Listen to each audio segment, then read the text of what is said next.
The Wednesday Week is sponsored by Michael Constantine Wealth Management. We bet you can't find a financial advisor closer to Hillsborough Stadium. Hello, good evening, and welcome to. I tell you what, I've not coughed for the last 5 minutes, and as soon as I start talking, it's turned into a fast show sketch all of a sudden.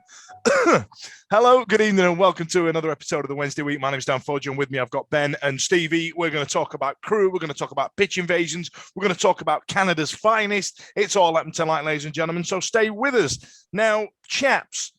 How's it going? You all right? Good. Yeah, good. Now, Christmas is coming. Yeah, Christmas is coming. As we are recording right now, we are 10 days away from Christmas. How's the Christmas shopping going, Ben? Yeah, have you got that sorted out? Yeah. Online. Yeah. What about you, Steve? You've got kids, mate. So I bet the missus has got them lined up. Do you know? What you can't see down here in my office is a pile of about 15 cardboard boxes that have been sat there for a month. Oh God, the kids have been absolutely ruined. Everything else is getting done on Amazon on 23rd of December. Yeah. Everything's getting primed in. You know what I mean? I love it. I went on holiday. I may have mentioned it, and I may have mentioned it, and everybody's getting a crisp high five for Christmas for me. You know what I mean? America ain't cheap. They are, pal. Well done. Yeah, you are welcome. So that's what's happening. Accrington Stanley next week, but let's start talking about the football, Ben. I mean, we've got rare goal from Barry Bannon, one from Lee Gregory, who I think for me has been the sign of the summer. I mean, how did it go? What did you see? How did you feel? I will warn you though, ladies and gents, I did a load of pre-workout about 2 hours ago, and I'm still off my absolute bonds. So if you see me moving, just tell you what, I'm just going to start raving some moves out for you, Ben. But yeah, what do you reckon, mate? How did it go? Yeah, like you said, rare goal from Bannon. It's been a long time coming, but he's got that in him.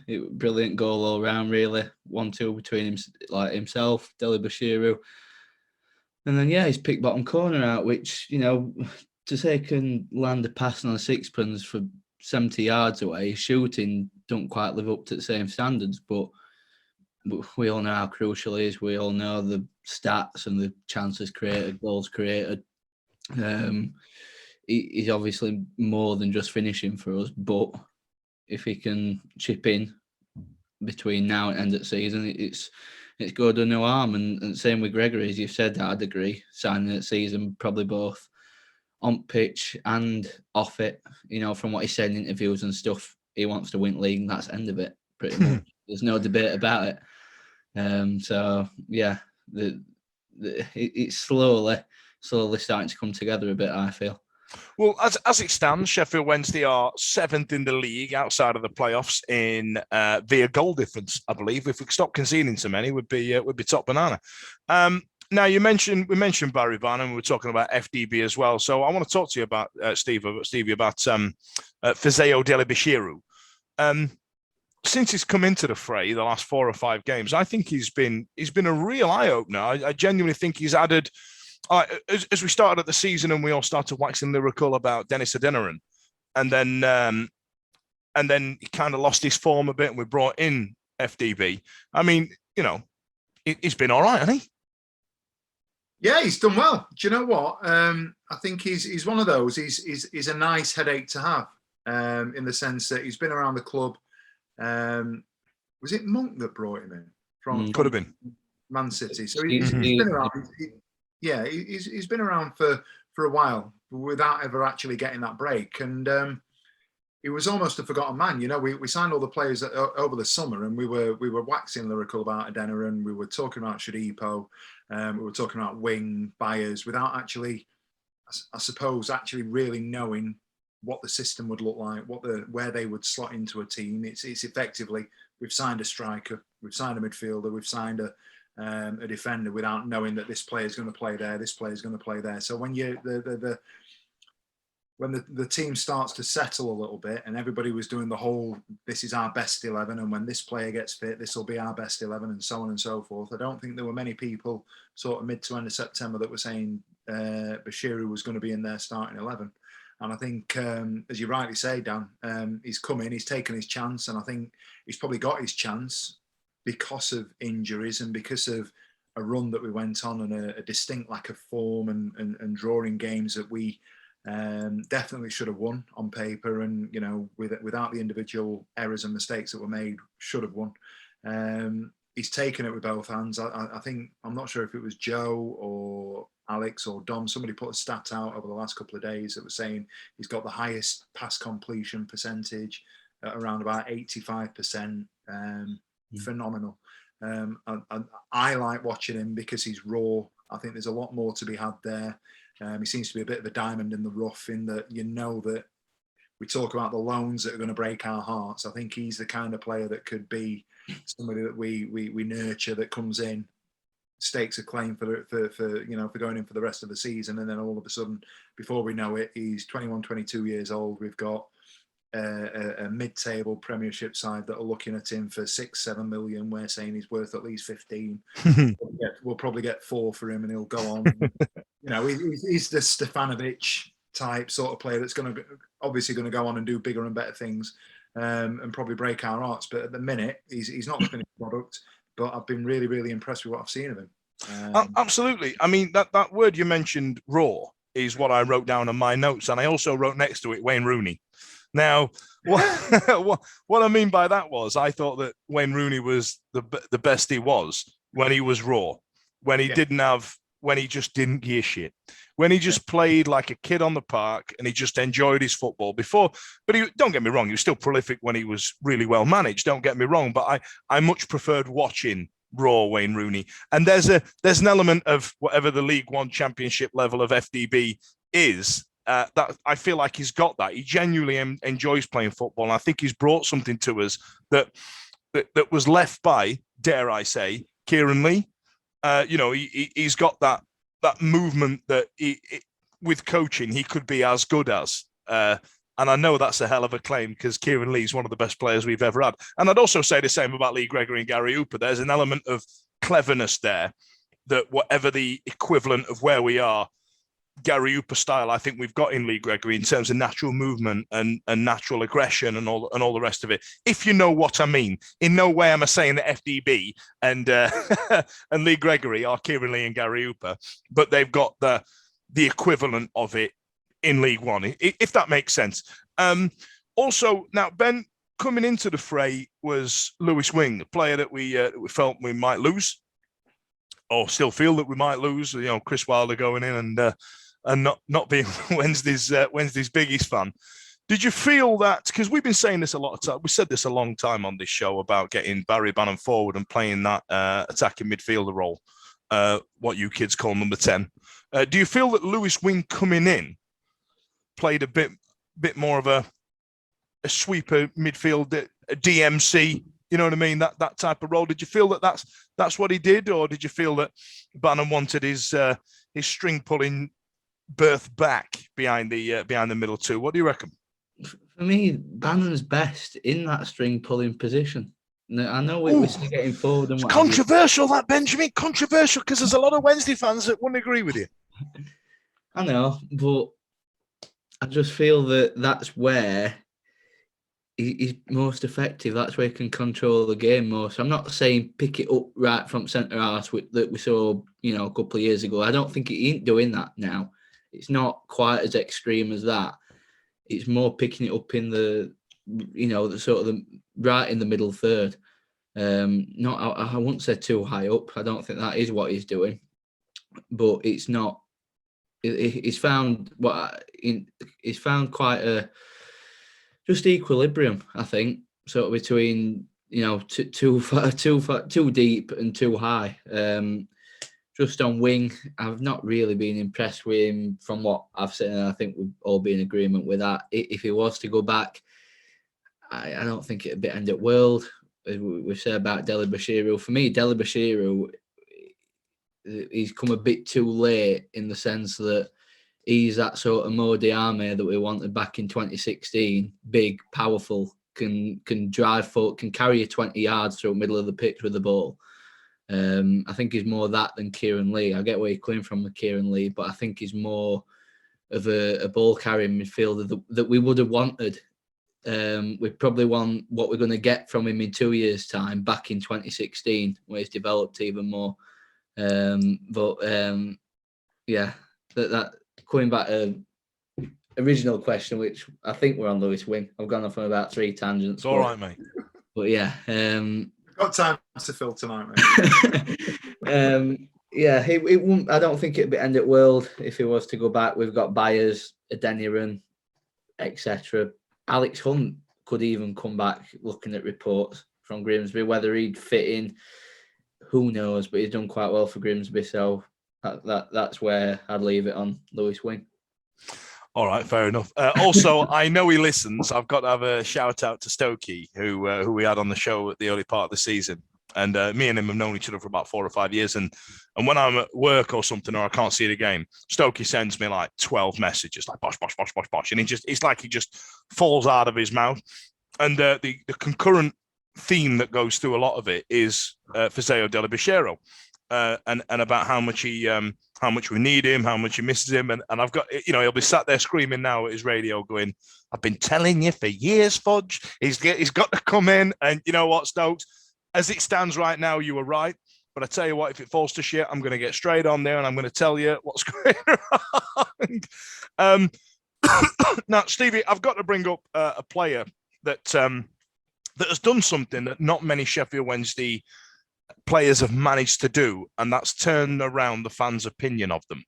And we've moved him to centre-back from full-back, and he's been an absolute revelation. And it's not Liam Palmer.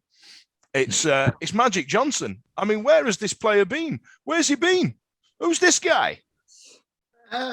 Listen, I couldn't agree more with you. Do you know what? It's nice to be in a situation where you've gone from not one. In fact, do you know what? As I say this now, and I'm formulating my response in my head, he's the second coming, if you like, of Morgan Fox. In that we had a groundswell of negativity around the club, around the way that we felt about people. I wasn't Morgan Fox's biggest fan, and I'll always go back to one of the first pods that I ever did was around when Fox came in, and I think we called it the Morgan Fox situation. It was like, how do you deal with a guy that's getting absolutely derided by the fans that are in the stand and should be backing him and they're not? Johnson was exactly the same.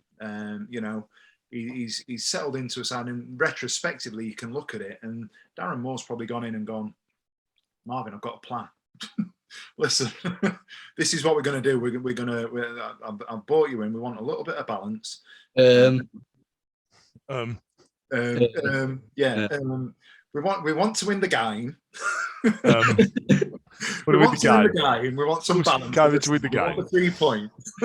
And he's gone in there, and he's he'll have said we want a left foot to play on the left side of a back three, which on paper is absolutely right. But if you look at it and say to anybody, we're going to put Marvin Johnson at centre half, people are going to go, what the fuck are you doing?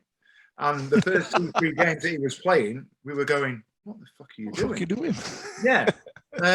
And you know what? I think quicker than people appreciated, he actually did settle in, and he did have a rough sort of a ride of it. And for all the plaudits that he's getting, I'm not sure he's the finished article, but he's doing a fantastic job in there.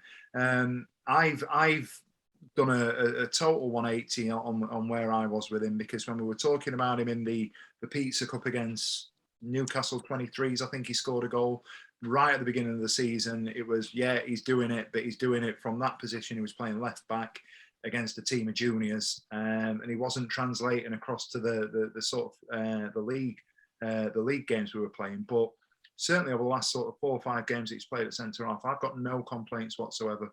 Does he get in my starting 11 if everybody's fit? Probably not. Can we drop him if he's got the shirt? I'm a massive advocate for, you get your shirt, you keep it. It's very difficult. I think it's a nice headache to have.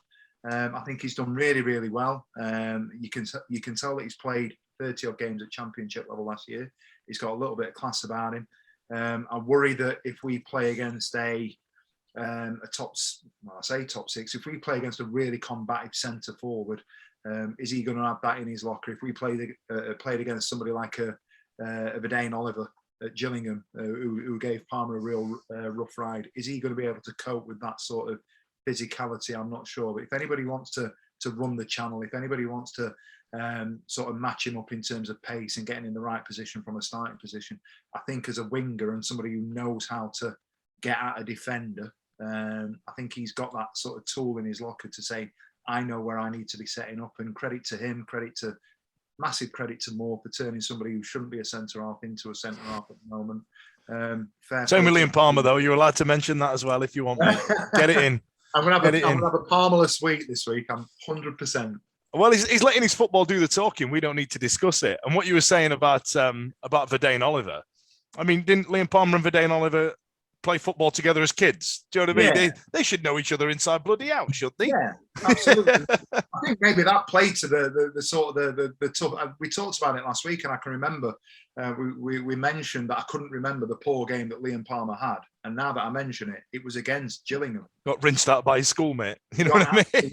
Battered by Oliver and the other. Is it Akinde, the other guy that played up front? Yeah.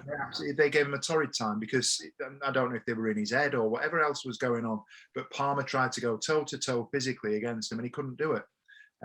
If they'd have played football against him, I have no doubt that Palmer is a better footballer. But if you're going to go and match him physically, I don't think Palmer was there. And I'd say the same about Johnson. If you're going to get in his face and be physical as a centre forward, I don't know that a converted centre half is the person that'll be able to do that. But if you're going to give him time to bring the ball down, pick a pass, play out from the back, no problem whatsoever. I think he's more than capable of doing what he's doing at the minute. Absolutely. I agree with you 100%. Now, Ben, the question comes in. We've now got a settled back three.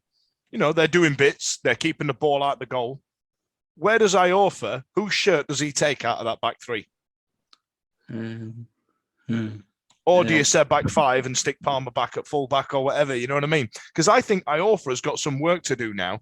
And again, Stoke is now screaming at his radio because he said the exact same to me the other day. Iorfa, I think, now has got to work to get his shirt back, because would you want to upset the status quo on that one? No, to be honest. But I think you've got to put Iorfa back in. And Che.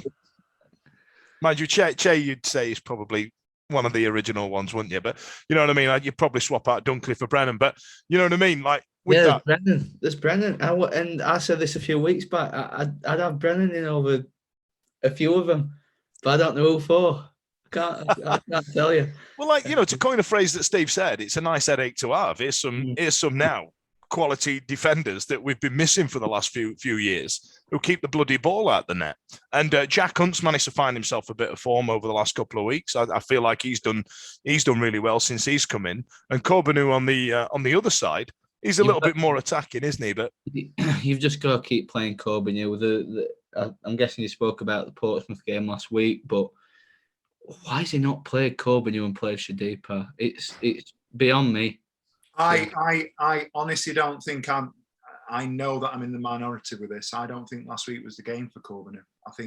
I think Moore's looked at it and gone, Portsmouth, big physical side, shit conditions. This ain't a game for Corbanu. I honestly believe that. I might be wrong. People probably screaming at the radio, as Dan's saying, or that the car stereo, whatever it is. I don't think it was the right game. I've got no problem with him leaving Corbanu out last week. The problem that I have with last week, if we're going to labour that very quickly, is that Shadipa was absolutely dog shit. He has been gash, hasn't he, to be fair. He was poor. It was a chance for him and he didn't take it. But I think on a, when it's fair weather, and I think if everything's par and, we're going to put our best 11 out on a decent pitch in decent conditions, Corbanu gets in. But I think he's gone last week, horses for course, and left him out. Does he get into my best 11 Corbanu on form? Yeah. I think Hunt's been fantastic. I think, I saw Hunt sort of end of September time as maybe a squad player. I think the last 3-4 games that he's had, the balls that he's putting in, I'll stand corrected. I think he crossed the ball for Gregory's goal. He did, yeah. Saturday. His delivery at the minute is best in the league. From open play, getting the ball in that sort of channel, 25, 30 yards out on the right hand side. He whips a ball in like it's so underrated. It's the way he gets to the byline. It's the old school Gary Neville on the overlap with David Beckham type of thing for me. You know, like when he just takes it past that man just an extra 5 yards and comes back with his cross. And we haven't seen that in a number of years. There's been times when I've been sat watching these games and get the bloody, it goes in, get in the bloody box. And we're sat there with Callum Patterson and Atty Nuyu, for example, who are all a foot bigger than everybody else in the box. Get the bloody ball in the, you know what I mean? And that's what Hunt's doing now.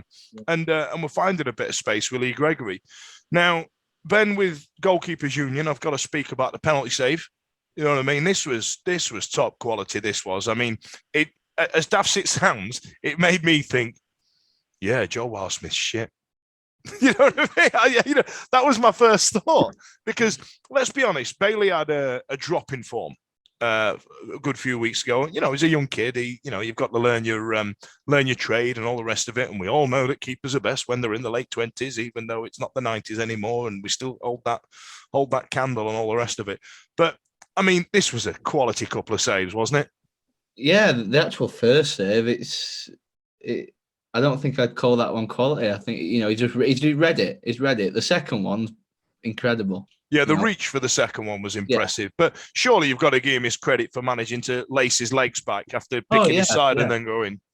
Yeah, I'm not saying it's not a bad save, is it? He saved a penalty, but it's not like the Rotherham one, for example, where it's incredible. The second one is to react as quick as he did and get it safe as well. No, he pretty much palmed it to edge of box, I think, which helped. Palmed it over Bannon's head, not that that's saying much, but he that's how far he got it.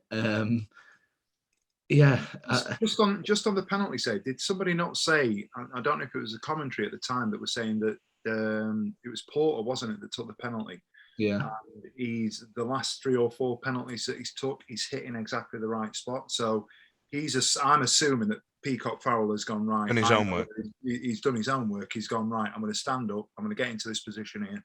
He's had that little bit of a wobble, and it was a bit jelly-legged, wasn't it? But to give himself that starting opportunity to just get his body behind the ball, I think he deserves a lot of credit. It doesn't look like a very good save because it's straight at him, but he's had to know that it was going to be straight at him and be in the right position. And even when it is straight at him, you've still got that job to do, haven't you? So fair play to him. Sorry, I've taken over from Ben, and I don't. No, the second save I put on the group chat on Saturday, great save, and I think we were 90 seconds behind on the feed that we were watching. So penalty's gone, and I was like, oh, shit, we've conceded. The second save I thought was absolutely fantastic because he's had to mentally adjust to the fact that he saved the penalty, and then he's going to have to get himself up and get himself into position and be ready to react to diving left. And it was a good save because he's done all of that, not necessarily because of a reach, because it wasn't massively in the bottom corner, but he's reacted, and the agility that he's shown was absolutely spot on. Well, we're going to mention is Darren Moore's interview. What is he on a season-long loan? Is he not? Well, the club announced it as a season-long loan. And then I don't understand what Darren Moore was saying about trying to keep hold of him. Because was it Rob Statton who blocked me about 5 years ago on Twitter? So I don't really know what's gone off there. But it's only him that seems to be talking about it. He said, I was today years old when I realised that it wasn't a season-long loan. Is that what he said? No, that was me. Oh, was that? I put that in the group chat. I don't know. Rob Statton don't like me because I kept calling him. I call him out every season on this show. Been doing it for a number of years. I didn't realise, and then was it you, Ben, that found the original post that said we'd sign him? It was off the website and said we'd sign him on a season-long loan. And I suppose your first thought is this something that has been brought about because of? For me, my first thought was, right, it's financial with, there's people that think they know, people that think they're ITK that are suddenly turning around going, well, we've done the season ticket at the time that we've done it to avoid further points deduction, to keep the wolves from the door sort of thing. I suppose the rational sort of worry is, have we suddenly we've run out of money if we're giving them any sort of financial where there's anything financial to be had in terms of keeping him for the season, where we have to pay them throughout till May, June time, which I think if that's the case, then it is a worry. I'd hope it's not, because I think, as we've just said, he's back in form. He's doing really well. He's streets ahead of Wildsmith. If we've only kept him till Christmas time, I'd wonder why, or if that's accurate, I'd wonder why we'd suddenly gone, right, Dawson can go for the season.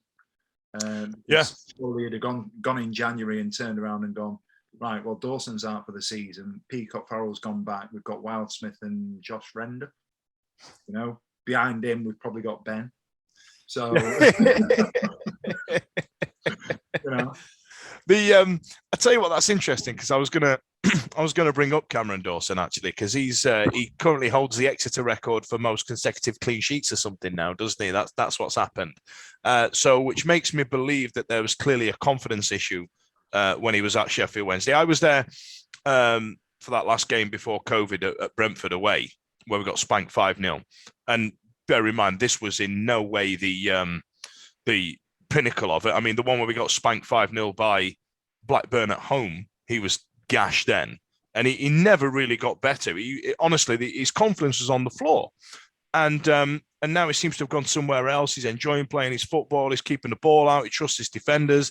He's not being screamed at by Barry Bannon, which is probably, you know, if there's anything negative that Bannon brings, and it seems to have stopped recently, because there's a trust with the midfielders around Bannon that, you know, we've spoke about it a lot that his desire to win can sometimes come across as a bit horrid to be around sometimes. You know what I mean?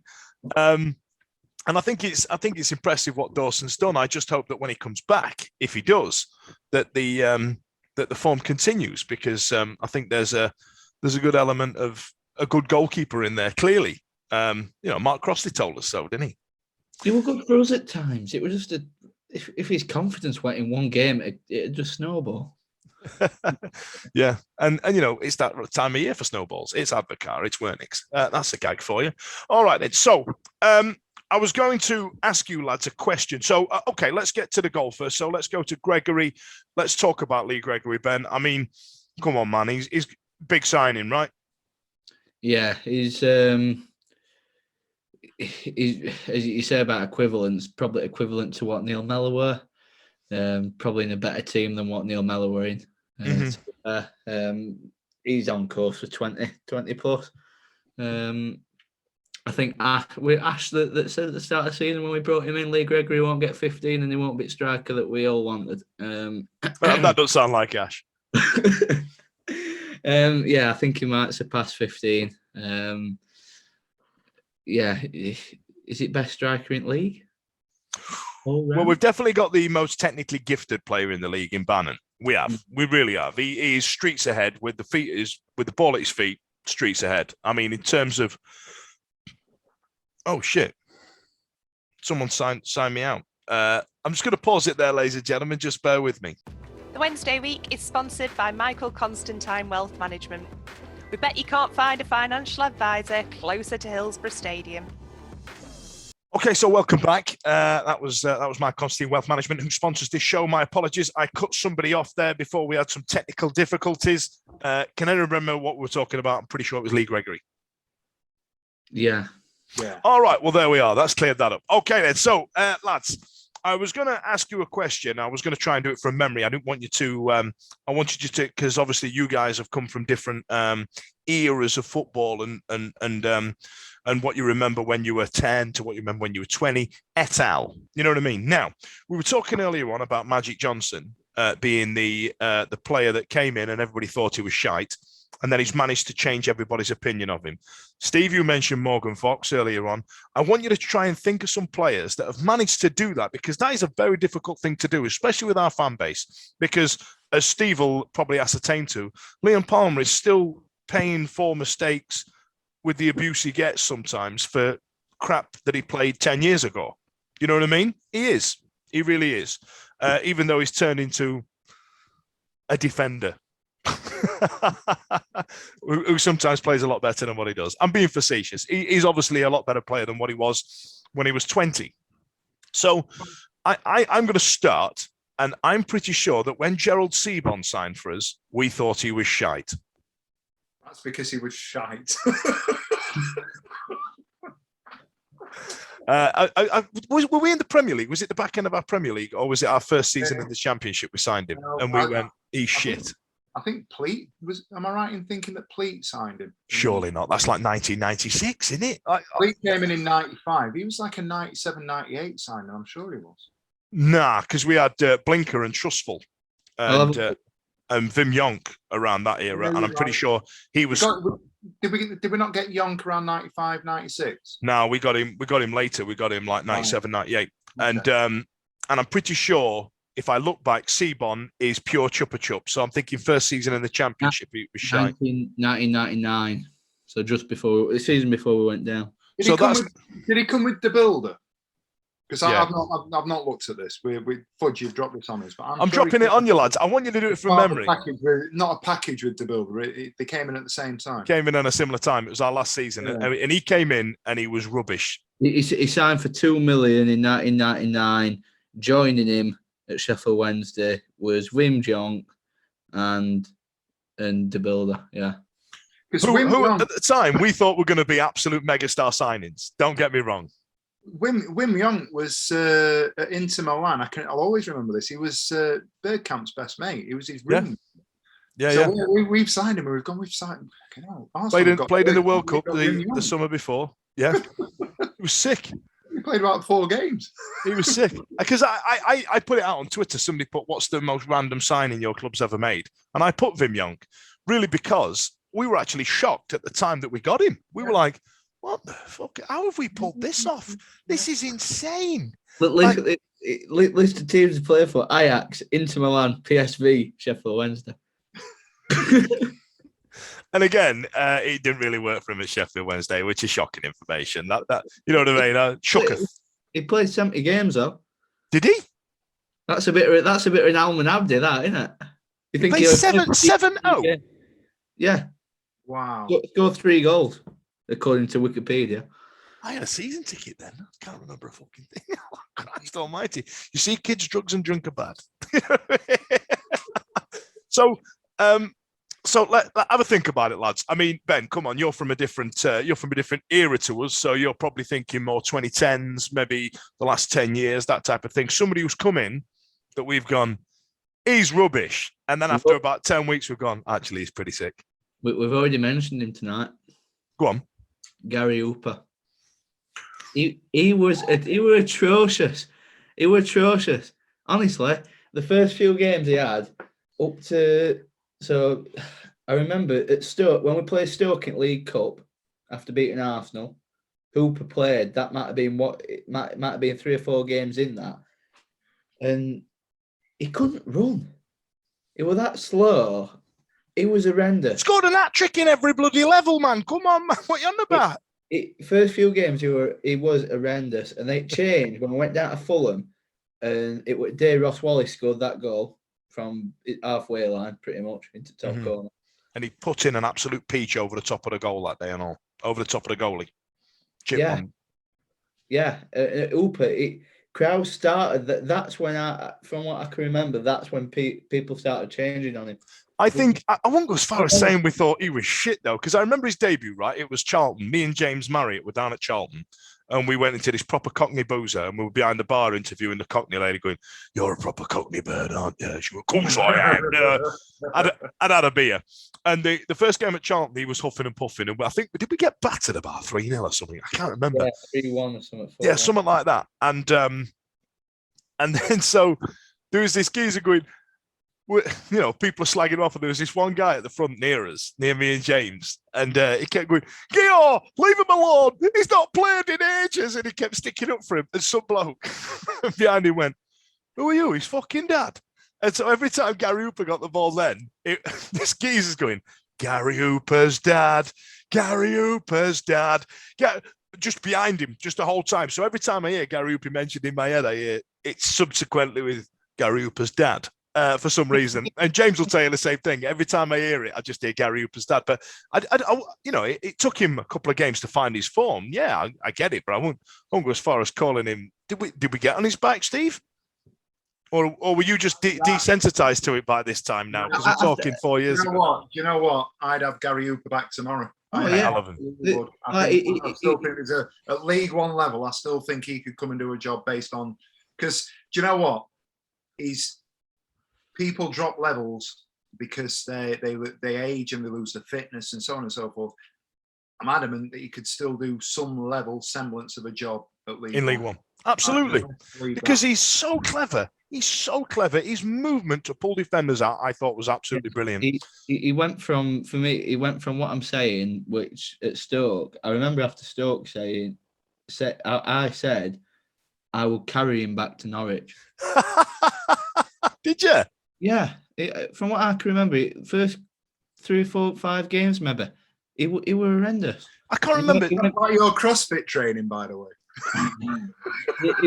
Hooper on your back for 200 miles. Yeah, I'm just thinking, did we have him on loan to start with and then we signed him full time? Because I remember there was a box, corporate box that was the sticking point, and we had all fun on Twitter with it. Do you remember? Yeah, vaguely. Yeah, I can remember that. Yeah. Okay.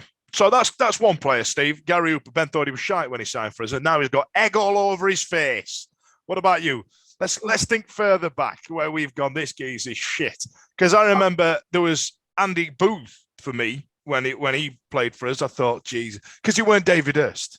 You know what I mean? He weren't David Hurst. He weren't Benito Carbone. I was like, this geezer can get in the bloody bin. Look at him, the big tabby sod. And then when you look back on it, you go, actually, fair play. There's one that I'm think that my dad says about. So this is going back even further. Mel Sterling. Me dad. Your dad that's only about 5 years older than we are. Yeah.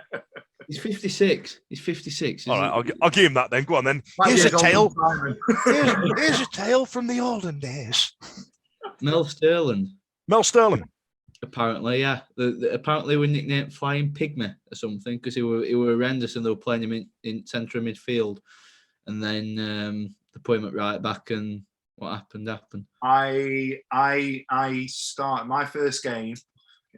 My first game were 86. Here we are, kids. Settle in. Here we go.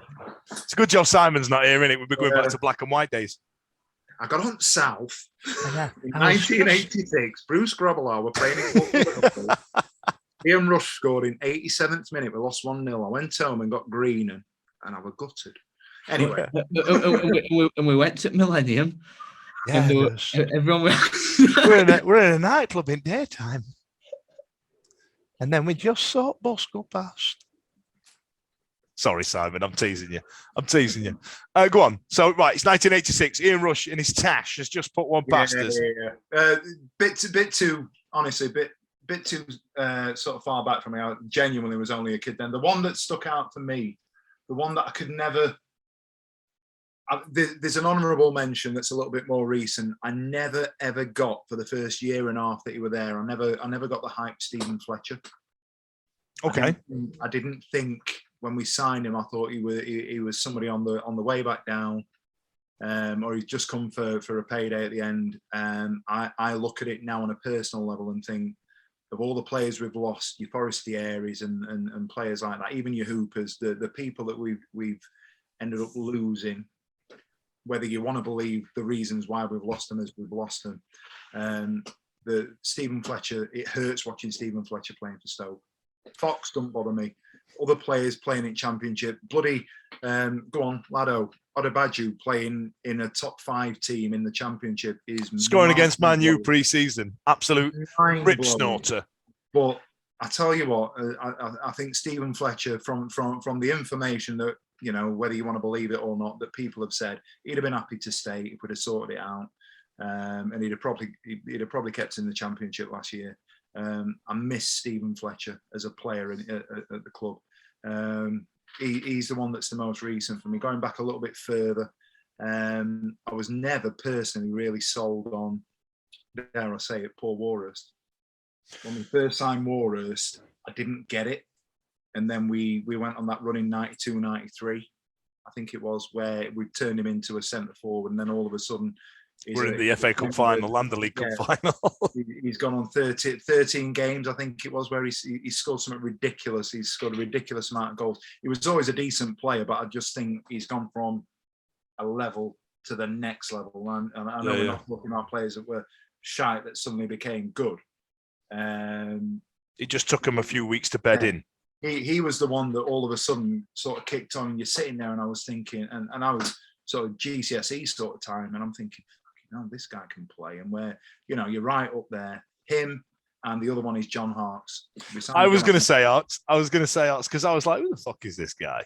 Like, he don't know football. I love John Harkes, and I know he's a friend of the show. And he, give him a quick mention in our tweets, and he'll jump on because he loves the club, and that's great. And he won a trophy with us. And we're at a win. I weren't having him. The thing with him is we've signed him, and he was cover for Roland Nielsen. Mm-hmm. So it's almost like you're going, right, you've lost your favourite player or one of those, and like you just said, anybody that's coming in to replace Roland Nielsen, get in the bin. It's like Andy Wood, you're not David Hurst, pal. No, and that's it. Right, I get it. And he's come in, and it was right back. You can do what you're doing, but you're not. Roland Nielsen. And all of a sudden, Roland Nielsen gets fit. And forgive me, if I'm not got the sort of the chronology right on it, but we've stuck him in midfield, and he's done a job. And the goal he scored at Derby, and then all of a sudden something clicked, and you just realise that he's not just a backup player.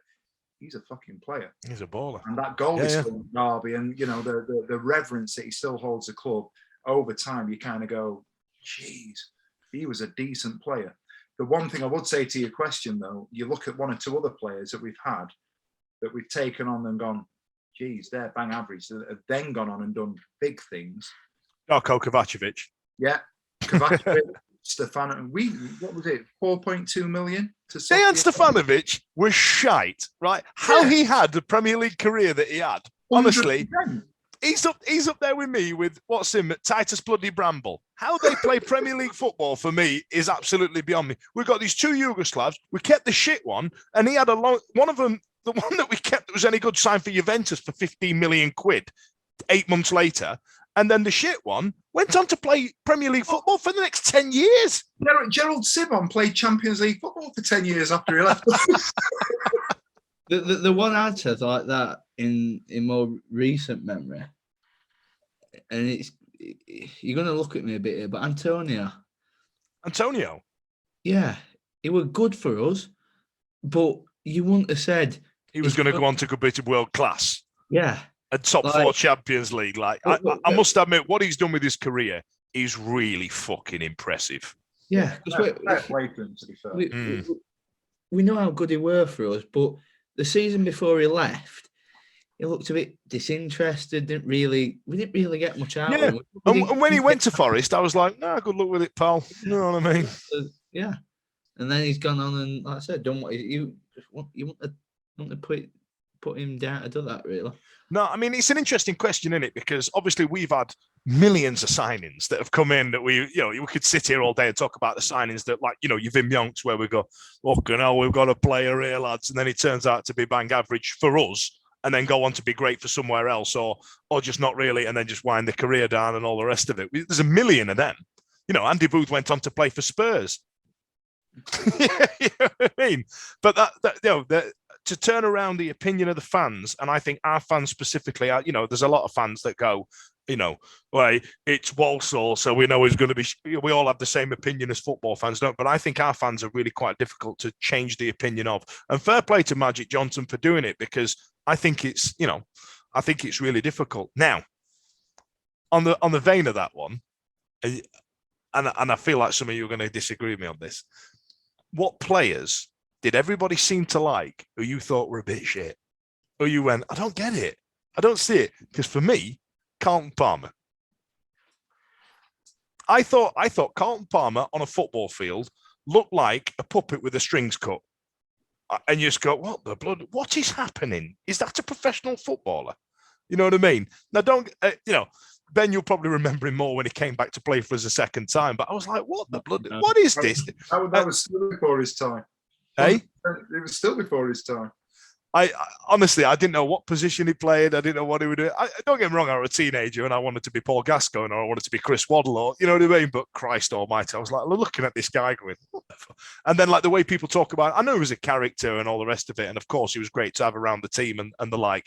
But as a football player, and you see him in an England shirt doing, and you're going, what the fucking? It looks like a Daddy Longlegs on a urinal. You know what I mean? Right. I'll see you. If we go in there, go on. Let's do it. I'm going to bring a gun to a knife fight, and I'm going to chuck your. I'll see your Carlton Palmer, and I'll chuck you an Ian Nolan. Right. Fuck. Right. Come on now. We're fighting. We're fighting now. I'm not having it. What even is an Ian Nolan? Right, I'll tell you, bloody Ian Nolan is. Ian Nolan is the only man who scores about 5 goals at Spurs. I don't know. He was one of them marauding fullbacks, right? He used to play. Fucking hell, rat bastard. Right, Ian Nolan, I absolutely love because I think the backup at the time was like Lee Briscoe, and he was tripe. You know what I mean? Like, he scored an absolute scorcher in that game. Di Canio got sent off. The rest of it couldn't cross a bloody ball. He just couldn't cross. But Ian Nolan, I thought the pace on him was. I thought he was a really clever footballer. And I know this is insane because who likes the fullback when you're a kid? You know what I mean? And I watched him for the years he was every week, and I used to, oh God, I think he's great, me. And for some reason, he only ever scored against Spurs away at Spurs. And ironically, it was Spurs. I think it might have been Chris Armstrong slid in on him and broke his tib and his fib, and we heard the noise crack at the back of the cop. And I remember thinking, "Oh, they broke Ian Nolan." I was gutted. And the trouble is, I also thought Peter Atherton was shite. How he was a Premier League football for me, and Steve Haslam. You know what I mean? And when you look back at these players that we had in the Premier League, and you go, how did we expect to stay up in that league with the players that we tried to play? I'll tell you what. There was a stat, and I'm aging myself, and we're going back a hell of a long time now, so it'll be nowhere near relevant. But even 10 or so years later from us being relegated, Peter Atherton was still in like the top 10 Premiership appearances. Yeah. You know what I mean? He's made a hell of a career out of playing, and he was the other one. We joked aside and what have you with Nolan, but Atherton was punching above his weight, weren't he? Absolutely. What about you, Ben? Who was a player that everybody seemed to be having and you just weren't? You were like, I don't get it. Like, why is everybody, you know what I mean? Careful, come on, Ben. Be careful. I was going to say, because there's a Palmer mention coming in here, but, aside Liam Palmer. Aside Liam Palmer, I'm going to offend Stevie just as equally, I think. And in the end, I warmed to him and I understood his importance to the side. But for a long time, I did not rate Kieran Lee. What? Are you mad? Right, you've just ruined all credibility there of you being a pundit on this show. What the Jesus Mary Josie? Explain yourself, young man, right now. I just didn't see what he offered up until probably more the second season that we got to playoff. Throughout that season, I probably didn't appreciate it as much in the year we got to Wembley. Do you reckon it was your age? Because, like I said about some other players, I wanted to be Paul Gascoigne, I wanted to be Chris Waddle, I didn't want to be Carlton Palmer. You don't want to be the no-nonsense midfielder as a kid, I guess, right? Was it that? I'm trying to dig you out here, Ben, because you're making an asshole of yourself, pal. Like. I don't really think of that because at that age I probably knew my football as well as I do now. I think part of it was you had Forestieri, you had Bannon, you had Wallace, you had Hooper that you probably looked at more, and he went under the radar a bit more than some other players in that squad. I just didn't. Do you know what, Ben? To give a bit of credibility to see what he added. To give a bit of credibility to your thing, I was the same with John Sheridan. I didn't know what John Sheridan did. When you've got Hurst, and as you're growing up, you've got Carboni, you've got Waddle, you've got Des Walker even at the back. I didn't know what John Sheridan did. And it's only as I got older, I go, that bloke could move a fucking football. Head on a swivel, knew what he was doing, really mega fit. You know what I mean? What about you, Steve? I got it wrong completely. You know what I mean? I was just going to say on that point, to be fair, Ash will always hammer me. I think he mentioned it last week. The Worksop Kante stuff. You know what I mean? Nobody's holding up Kante as being a Lukaku when he's firing, or a Lampard in days gone by, or a Drogba or anybody else. He's the cog that makes everything work. He's the engine. He's the thing that makes it all tick. Kieran Lee is 100% that. I would have him, and we've had this conversation. Me and Ben back in lockdown had an argument on the chat where we were talking about who was better and this, that, and the other. And I was a massive advocate for Lee over Bannon. It guts me that he's still doing a job at our level, and more so because we're at the level, and I'm not sure he could go and do it higher, or what the circumstances are. But I just think I don't like watching Kieran Lee playing for another team, because I just know how good he is. And he just does the simple things. He does the things that aren't trendy. He does I've just said trendy in 2021. By the way. It's the things that you don't get points for in the fantasy league. Yeah, exactly. That's exactly it. Yeah. He's workmanlike.